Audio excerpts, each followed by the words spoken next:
Welcome to my channel. My private investigator informed me that Steve was a creature of routine, so I attended the evening social hour at a posh bar in downtown Charlotte, North Carolina, where Steve regularly showed up at 5:15 p.m. I was aware he would meet his friends shortly. I wasn't apprehensive about the upcoming confrontation after he arrived, nor about the fresh direction my life was headed, because I had quickly accepted my new circumstances in less than a week. I must confess, a glass of bourbon aided in calming my nerves. As I surveyed the bar counter and the lounge filled with patrons, I glanced at the long mirror behind the rows of beverages and noticed Steve. He had gathered with his friends, and the server had just set a tall beer in front of him. Steve is a tall, attractive man. I might have thought he was 10 years younger than my 52 years. He is no taller than 180 cm, is well built, and appears sporty. He has blonde hair, blue eyes, and distinctive chiseled features. I could see why my wife Lori found him appealing during her frequent business trips to the corporate headquarters in Charlotte. My investigator managed to uncover basic information. Steve had been with the company for 2 years. He was the head of the marketing division and held a role similar to Lori's in the sales division. They collaborated on numerous projects and often traveled to visit clients. I didn't engage a detective for an exhaustive inquiry since the primary evidence was provided by Steve and Lori themselves. After finishing my beverage, I ordered another. I settled the tab, crossed the space, and positioned myself beside their table where 5 men and 2 women were with Steve's group. "Hi Steve, I'm Chris Harrington, Lori's husband. I hope we can find a secluded spot to chat." Initially, Steve looked puzzled. He smiled, but his eyes reflected deep worry. "Chris, hi, nice to meet you. What brings you to Charlotte? I came here specifically to have a private talk with you. Well, I'm here with friends. Maybe we could meet another time." I looked around the busy room and nodded toward an unoccupied booth at the end of the corridor. "All I need is 10 minutes. I'll head to that booth over there." As I walked away from Steve's group, I saw him finish his beer and request another. When he came to join me shortly after, his expression was troubled. "I can't believe you traveled all the way to North Carolina just to speak with me. A phone call would have been much simpler. I needed to confront the man who was romantically involved with my wife." My blunt and rapid reply left Steve at a loss for words. Before he could respond, I chuckled. "It's exactly as I believe. I had managed to access the cloud server where you and Lori had hidden the videos. I now possess all 16. I doubted Steve could be more shocked. "You have those?" Instead of replying, I queried, "How long has this been ongoing?" "I'm not certain exactly. The 4 of us were on a corporate trip to Alicorp in Cleveland. I think it was just over a year ago. Lori's laptop battery ran out, so I lent her mine. I don't know how, but she stumbled upon a fetish site I often visit." "Well, Steve, that shows how naive I am. I assumed the affair lasted between 6 and 8 months." Steve bowed his head for a while. "It wasn't physical.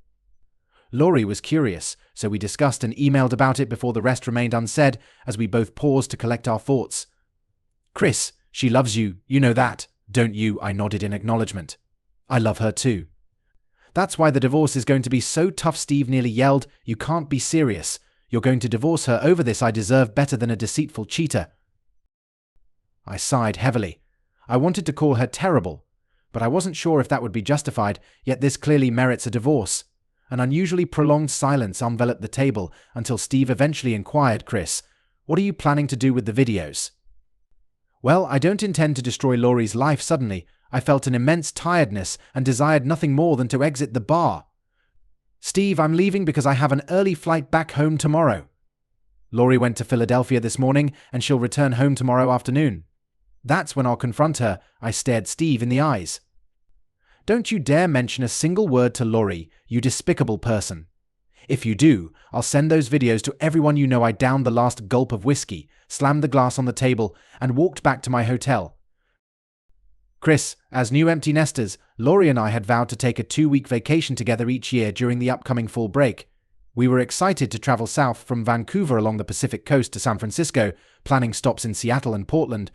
It was Friday, and I had just reserved a car for our trip, along with first-class flights to Vancouver and back from San Francisco. While making hotel reservations, I stumbled upon the initial signs of Lori's affair. Lori and I traveled extensively for work, habitually using our accumulated airline miles for flights and hotel points for accommodations. These travel perks usually covered all our vacation costs, so it puzzled me when I figured out that for our next trip, we would need to pay for 3 or 4 hotel nights, which made no sense given my 120 nights of travel and Laurie's presumed 75. As we often did due to our frequent travels, Laurie and I shared our account details for emergencies. This included access to our calendars, bank accounts, credit cards, and other personal online information. Our openness was based on mutual trust and love. We kept no secrets.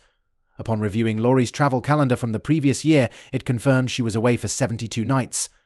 I checked her hotel loyalty account next and saw she only booked 51 nights. A lump formed in my throat as I wondered where Laurie spent the remaining 21 nights.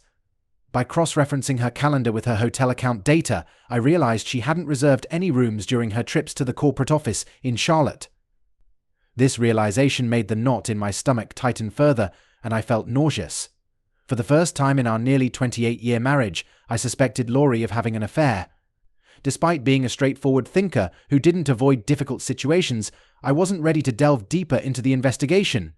Instead, I informed my assistant of my plans and left the office. I needed to clear my head at the gym. After changing in the company locker room, I ran 3 km to the nearest gym, worked out with weights for 45 minutes, then headed back, showering quickly before returning to work.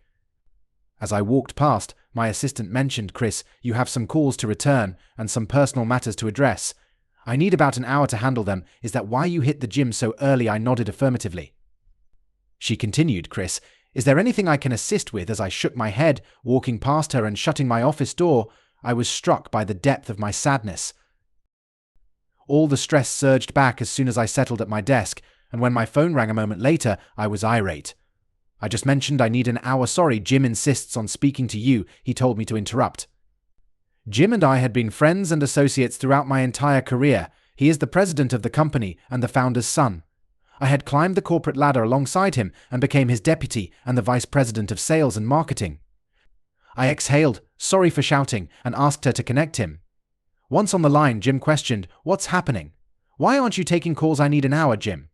Can I come by at 11:30? That won't work. I'm calling an urgent meeting about the Watson issue, and I need your insight." I was fuming, really livid, feeling like I was on the verge of erupting as I beseeched him, "Jim, please, until 11:30.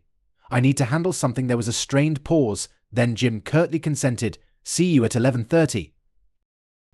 I resumed my probe, feeling a knot tightening within me. Our firms employed identical software for online expense filings, so I accessed Laurie's account and scrutinized all her travel expense statements from the last 24 months. The bulk of Laurie's trips were to the east of the Mississippi, about a third to her company's headquarters in Charlotte, and the remainder to various cities. Per Laurie's expense reports, hotel costs had been charged to her corporate card for all trips until 8 months ago. Then hotel expenses continued for all except those to Charlotte.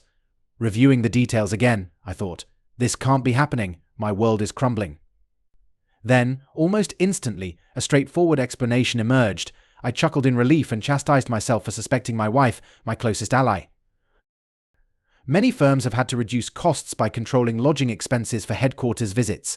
Some started covering hotel stays directly at a discounted rate while reserving points for future employee travel. I concluded this was likely the case with Laurie's hotel stays. I contemplated this briefly, then browsed the contact list on my computer. Searching through contacts I had through Laurie's work, I finally located the CFO, Sam Jennings, and left him a voicemail. "Sam, this is Chris Harrington, Laurie's husband. We've met at a few company functions. I'm consulting finance experts at various firms to see if they're switching policies to save money by directly paying for hotel rooms. Our finance department is considering this change, but I oppose it as I prefer our employees benefit from the hotel points." I provided my office number, then slowly made my way to Jim's office for our meeting. As the meeting began, Jim gave me a querying glance, but I simply shrugged. 20 minutes later, the sales, marketing, finance, and operations teams had resolved a week-long issue with the Watson brothers, one of our oldest clients. After the meeting, Jim's tone held irritation. "Stick around. Chris wants the room emptied and the door shut," Jim demanded. "What the hell is going on?" I sighed, and Jim allowed me a moment to gather my thoughts. My blood pressure is nearly at a heart attack level, but just barely. I'm still sorting through some matters, unrelated to business. Is it about the kids by then? I was already tense, so I just shook my head and paused. It's about Laurie. An hour ago, I was convinced she was unfaithful. Now I feel more than silly because it seems I've figured out the issue. I'm just waiting for a confirmation call. Jim smirked and shook his head. You're an idiot. Laurie adores you and would never be unfaithful, so stop this foolishness and get out of here." Anne's anxious look dissolved into a grin when she noticed me smiling as I walked by her desk. "Welcome back to the land of the living, Chris." After checking for any pressing messages, I hit play to listen to my voicemails. Sam Jennings had called back. "Hi Chris, great to hear from you. We haven't really looked into direct payments and preserving bonus points yet. I've considered it, and we would save about $5,000 a year, but it could potentially cost us tenfold in employee morale. I concur, it's not a wise idea. Hope this is useful." As Sam finished speaking, the photo of Laurie on my desk hurled across the room and shattered against the wall. As I was stowing my computer into my briefcase and standing in my office doorway, glancing from the broken photo on the floor back to me, I announced, "I'm taking the rest of the day off. Only contact me if it's absolutely essential. If Laurie calls, tell her I'm in a meeting and can't be disturbed." I left without waiting for a reply. Laurie knew our romantic life was extraordinary. Chris and I were still physically close 3 or 4 times a week, each time often experiencing multiple peaks of bliss. These intimate episodes were crucial to our bond. After Chris would tenderly explore my body, we usually transitioned to a deeper connection. I cherished his caress, particularly when he concentrated on my most responsive regions. I adored how his adept movements intensified my delight. Typically, Chris would then position us so he could lead. His approach and skill in touching me always lifted me to utter joy. Occasionally, to vary our routine, he would gently discover new zones, always mindful of my ease. As we both became fully involved, he maintained a pace that echoed my yearnings, crafting an intense and memorable journey. I often found myself utterly engrossed in the moments as we both achieved shared fulfillment. I also reflected on my upcoming trip to Charlotte. I had finished most of my preparations and was aware it would be an incredibly hectic period. I had meetings slated to start just 2 hours after my arrival in Charlotte, and I'd be working ceaselessly until I returned home at noon on Friday. The sole reprieve would be my evenings with Steve. I'd spend most of the workday in meetings, including with him, and the nights, well, I knew we would be together. I looked forward to those evenings with a mix of excitement and remorse. I was relieved that I had finally ceased feeling guilty about my nearly year-long affair with Steve. What we did together felt so wrong yet so compelling. I could never involve my caring husband in the activities Steve and I shared it was a private indulgence that fulfilled a part of me I hadn't realized existed. I had a wonderful life, proud to be a wife, mother, friend, and respected professional, but being with Steve allowed me to uncover a side of myself that remained concealed, a side that no one in my regular life could ever fathom.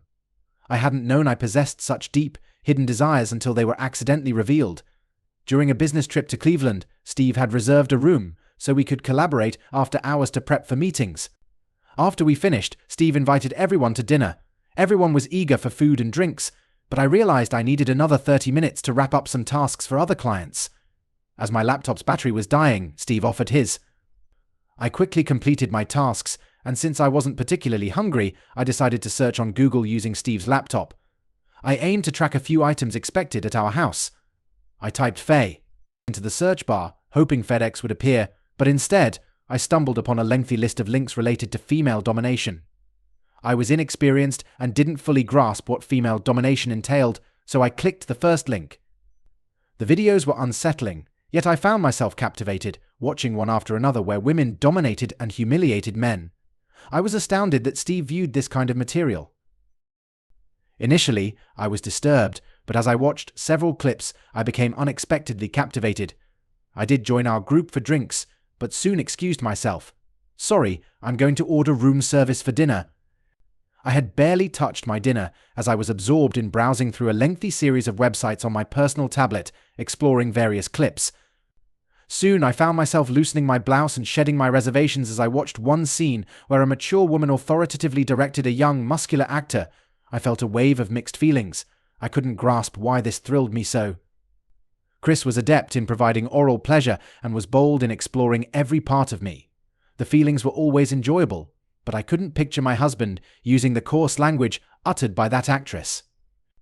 Eventually, I snapped out of my reverie and realized I needed to step off the Stairmaster, pondering the emails I had exchanged with Steve that day, the 3 men watching me at the gym, and the thrill of seeing Chris later that night.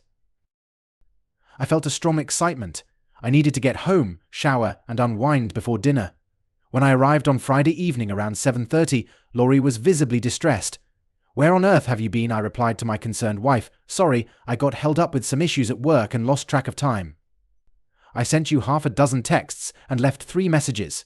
Why couldn't you respond? I'm really sorry. I turned off my phone and forgot to turn it back on. I just wanted to get home by then." Laurie had settled down a bit.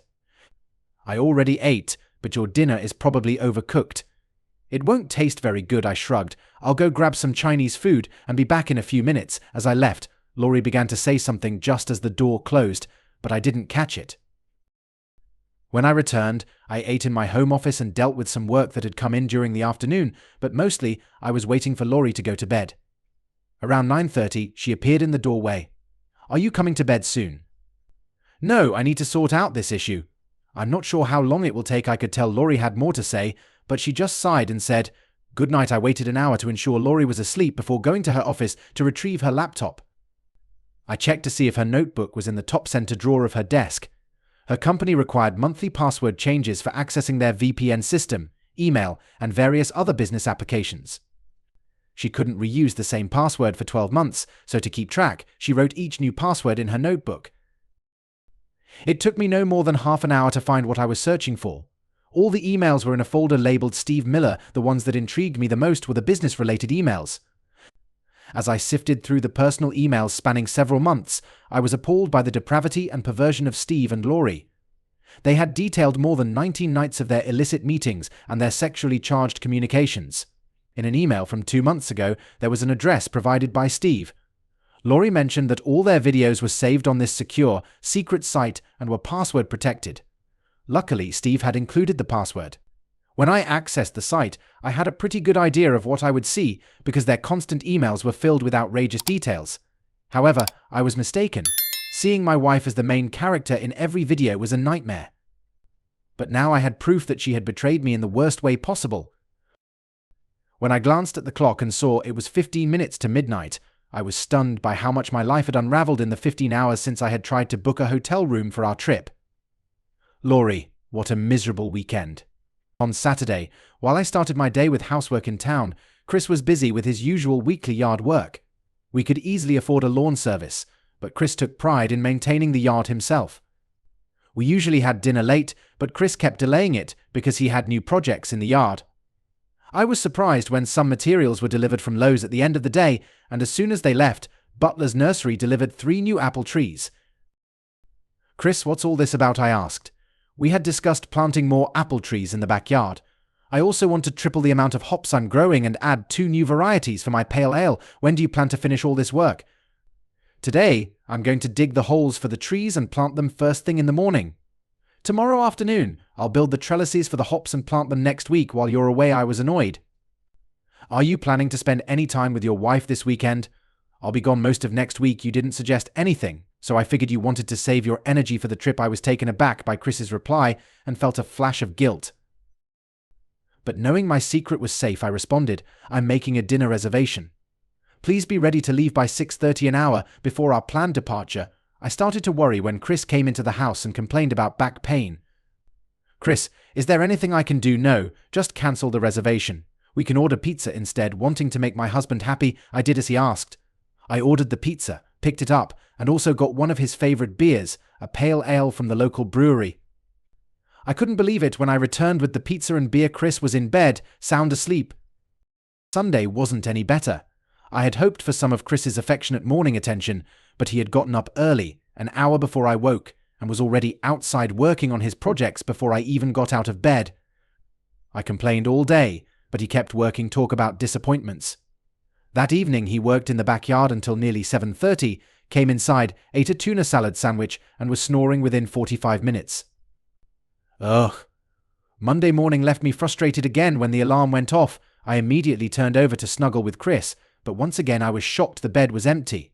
I jumped out of bed, threw on my robe, and went looking for Chris, but he was nowhere to be found. He simply replied to my message almost 20 minutes later, "Chris, I'm at work." I wondered if Chris might be upset with me, but I couldn't recall doing anything wrong. I also thought about how we hadn't been intimate over the weekend. I couldn't remember a single time when we didn't at least have some physical connection twice during the weekend. I decided to initiate Operation Woo my husband and sent him a text. "Laurie, can't wait to be close to you tonight." An hour later, when I hadn't received a reply, I texted him again, "Laurie, and then you can choose between some sweet affection or a little extra fun by midday." I was boiling with frustration because I couldn't understand why he wasn't responding. Sometimes our best moments happened after exchanging playful messages during the day. I tried again, "Laurie, how about we enjoy a special dinner together tonight?" I was stunned by his response, "Chris, sorry I'm going to be working late tonight." Over the next half hour I called him 3 times, but each time it went to voicemail. As a last resort, I sent Chris one more message, "Laurie, I'm leaving for a 4-day trip tomorrow morning. I expect to see you home by 6. My emotions were all over the place.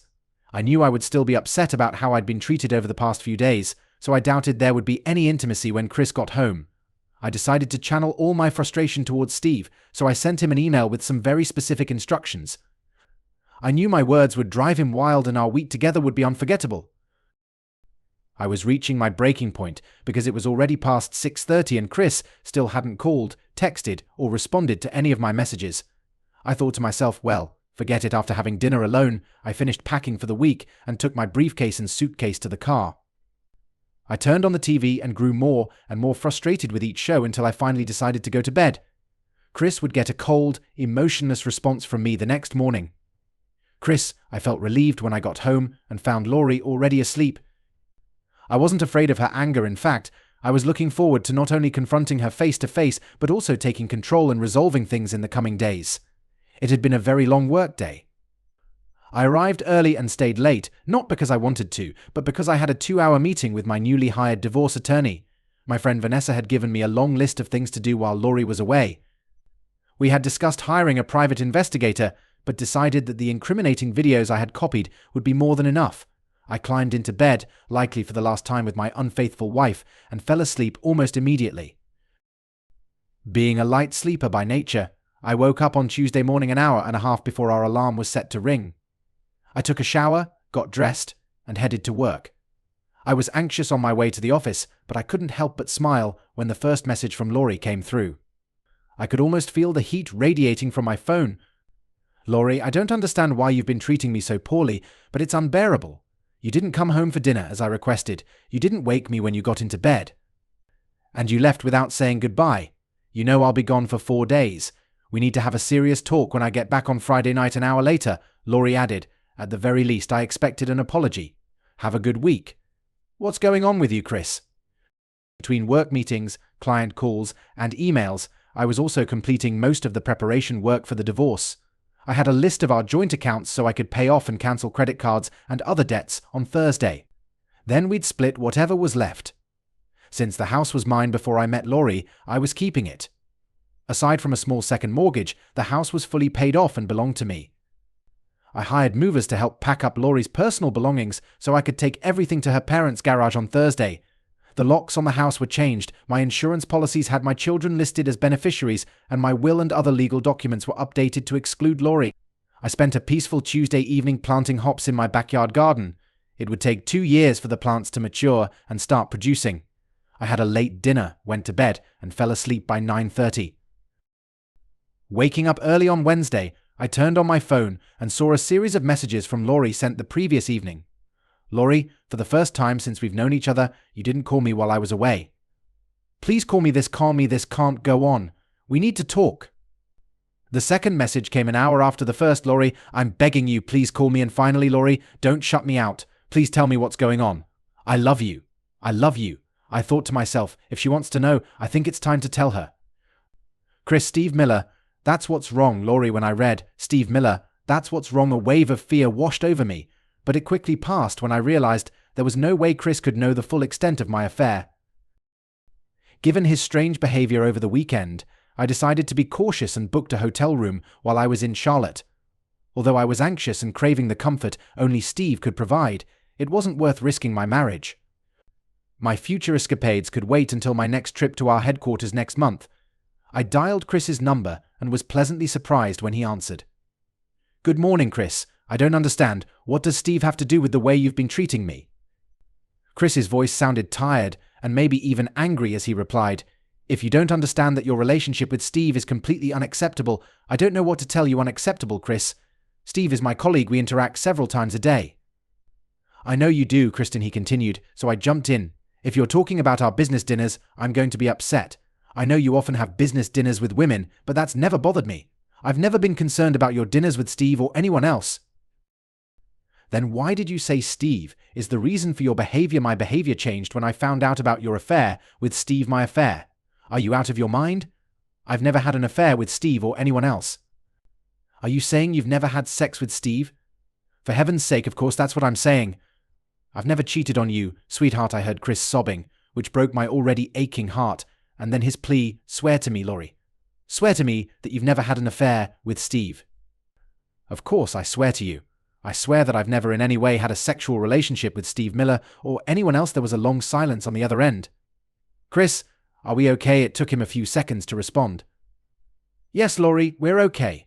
I have to go because I have an early meeting. Let's talk tonight and put last week behind us. I love you. Have a good day. Chris ended the call with his usual I love you too. I was sweating and my heart was pounding as I hung up the phone. For the life of me, I couldn't figure out why Chris thought I was having an affair.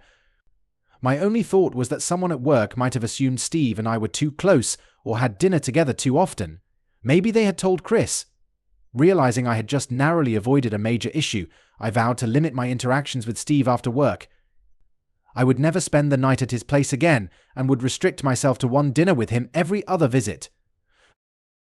Chris, seconds after Lori hung up spinning lie after lie, I began accessing the cloud website where their videos were stored and found 3 of my favorite clips of their activities. Within 5 minutes of our conversation ending, the video clips were uploaded to Lori's social media page and her password was changed. In the first video, Lori was wearing a leather outfit with cutouts that highlighted certain parts of her body. Steve was nude, with his hands tied behind his back, kneeling on a wooden floor, his head bowed down. In the video, you can hear Lori calling Steve insulting names while she punishes him. By the end of the short clip, there were marks on his back. In the second video, the couple engaged in an unconventional act. Lori was wearing a special accessory while Steve was on all fours as she teased him. The third video, my favorite, was shot in the backyard. Steve was lying on his back nude, and Lori was standing over him. I was shocked when my wife, whom I thought I knew, did something unexpected, ordering him drink this. You weakling. I wondered how many of Lori's 1,380 friends on social media would see her in action. Lori, I left my hotel room and met my colleague in the hotel lobby. My conversation with Chris had put me behind schedule.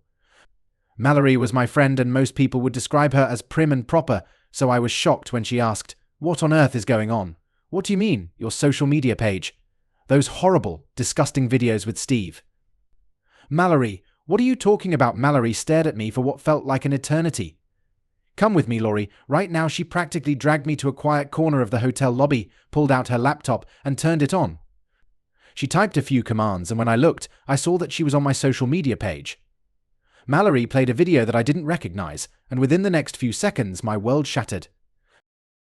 Chris, it wasn't even 10 minutes after I posted those 3 video clips on Lori's page when my son Matthew was the first to call. I answered, "Hey, buddy." Matt hesitantly replied, Dad, something strange is happening with Mum's social media account. I tried calling her, but it went straight to voicemail. I cut him off. I know, Matt. I have Mum's passwords, and I posted the videos. Oh man, Dad, that's harsh. I think Mum will delete the post pretty quickly. That won't be easy to do. What do you mean? Dad, after I posted the videos, I changed your Mum's password. She can't access her page. You're going to divorce her, aren't you? Dad, not long ago I gave her a last chance to tell me the truth, but she lied. So yes, I'm going to file for divorce. Can I ask you for a couple of favors? Of course, Dad. I guess so. Call your sister, suggest that she doesn't watch the videos, and explain what's going on. And call your mum, she'll need support. I'll do that, Dad. A few moments later, what a mess. I love you, Dad. Just before noon, I had an unexpected visitor at work. I met Joe, Lori's father, in the reception area and escorted him back to my office. Chris, this is a real mess. I laughed. That's almost exactly what Matt said. My God, Matt saw those videos? Joe was nearly in shock as he continued. Not only did her mother and I see them, but her children did too. There was silence for a few seconds. I'm not very tech savvy, but Lori told her mother she can't access her account, so she can't delete the videos. Apparently her password was changed. There was a plea in his eyes. Chris, I consider it a personal favor if you would take down the videos from social media. I've always liked Joe. and I considered both of Laurie's parents my friends, so I opened Laurie's page and, after a few moments, deleted the 3 files. After finishing, I looked at Joe. Can Laurie stay with you when she gets back? I know we'll need to talk, but I'm still on edge, and I need some time. Joe nodded in agreement even before I finished speaking. Of course, actually, that's probably for the best. After a few moments, he asked, do you have any longer-term plans? Yes, Joe, I do, and I think you know me well enough to understand what I have to do. Tears welled up in Joe's eyes as he admitted, yes, I divorced her too. What a terrible situation. Our meeting took place on a Saturday afternoon, 2 weeks after Laurie's return. When we spoke on the phone just once, she pleaded, please, Chris, let's meet and talk. We will, but I need some time alone first. Laurie kept pleading with me to talk, bombarding me with phone calls, emails, and text messages, and even involving our children, families, and friends. Finally, midway through the second week, I sent her a message, Chris, let's meet in the backyard patio at noon on Saturday so we can talk. She sent countless replies, thanking me for agreeing to meet and promising that she still loved me and wanted to repair the damage to our relationship. I read each message but didn't respond to any of them. Before Laurie arrived on Saturday, I stopped by Bernie's Deli and picked up a Cobb salad for her and turkey for myself. I considered getting a pack of beer for myself and a bottle of wine for Laurie, but decided that alcohol wouldn't help the conversation. Sparkling water with lime was a better choice. I set the table in the backyard and waited for Laurie. When the doorbell rang at noon, I didn't get up from my seat. A while later, after the 3rd ring, I saw Laurie coming around the corner of the garage. She spotted me, walked over, and spoke her first words as she stood there, staring at me with her hands on her hips. At the very least, you could have greeted me at the front door. At the very least, you could have not been a lying cheater. Admittedly, my response was harsh, but I felt it was justified. So I continued, we can keep trading insults, or we can talk. I gestured toward the table set with her salad. After Laurie sat down, we sat in awkward silence, both trying to gather our thoughts. Chris, I've been trying to think of something to say that would help you forgive me, but I can't come up with anything. I need your help. Believe it or not, Laurie, I've thought about that too. I've concluded that you have nothing to say, but Chris, think about our family. It will be destroyed. Don't put that on me, Laurie. You should have thought about that before you started your affair. I didn't ask for this, and I don't deserve this. I'm just cleaning up the mess you made. I know it sounds cliché, but it was never about love. It was just. I don't know what it was. I'm so ashamed. 8 months later, Laurie and I were divorced. We still see each other occasionally when we gather at one of the children's homes. We're friendly, and I suspect Laurie still hopes for more, but that's not going to happen. Every time I start to feel sympathy for Laurie, I remember that video where she bends over Steve's dining table, holding his face between her thighs, and shouts, use your tongue for this. No, there's no coming back from that. Thank you for listening until the end. See you in the next episode of Cheating Stories. Take care of yourself and your loved ones. Goodbye.